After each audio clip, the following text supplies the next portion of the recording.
সাতক্ষীরার শ্যামনগরের সুন্দরবনে মধু সংগ্রহ করতে গিয়ে বাঘের সাথে লড়াই করে জীবন নিয়ে ফিরে এলেন বাবুল গাজী নামে এক ব্যক্তি। গতকাল সকাল ৯টার সময় আমাদের মহাল বাবলু গাজী সহ ৪ জন সুন্দরবন থেকে মধু আহরণ করে ফিরে আসার সময় বাঘের আক্রমণ শিকার হয়। হঠাৎ আচমকা সুন্দরবন থেকে একটা বাঘ এসে তাকে আক্রমণ করে।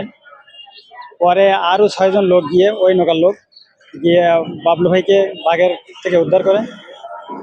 আমরা রাত ৪টার সময় সংবাদ পাই যে বাবলু ভাইকে বাঘে ধরছে। আমরা এলাকাবাসী সবাই যাই, যে সুন্দরবনের ভিতর থেকে ওনাকে রিসিভ করে নিয়ে আসি। এখন বর্তমান তিনি সাতক্ষীরা মেডিকেলে উন্নত চিকিৎসার জন্য অবস্থান করছেন। তবে ৩ ঘন্টা যাবত তিনি অপারেশন থিয়েটারে আছেন। অবস্থা আশঙ্কাজনক।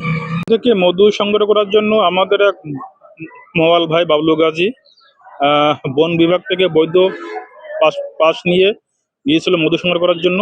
তিনি একেবারে গহীনে গিয়েছিল। গতকালকে যখন মধু সংগ্রহ করার মুহূর্তে বাঘের আক্রমণের শিকার হয়, বাঘ যখন তার ওপরে এসে পড়ে এবং বাঘ তাকে নিয়ে যাচ্ছিল ওখান থেকে, তো সাথে যারা অন্য তার সঙ্গীরা ছিল তারা এসে তাকে রক্ষা করে। ওখান থেকে সেই প্রায় ১৬ ঘন্টার মতো জার্নি করে লোকালয়ে নিয়ে আসে।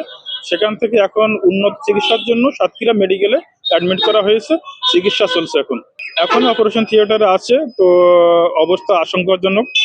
তো এখন যে বর্তমান কোন অবস্থা আছে বাইরে না হওয়া বন্ধ বলা যাচ্ছে না।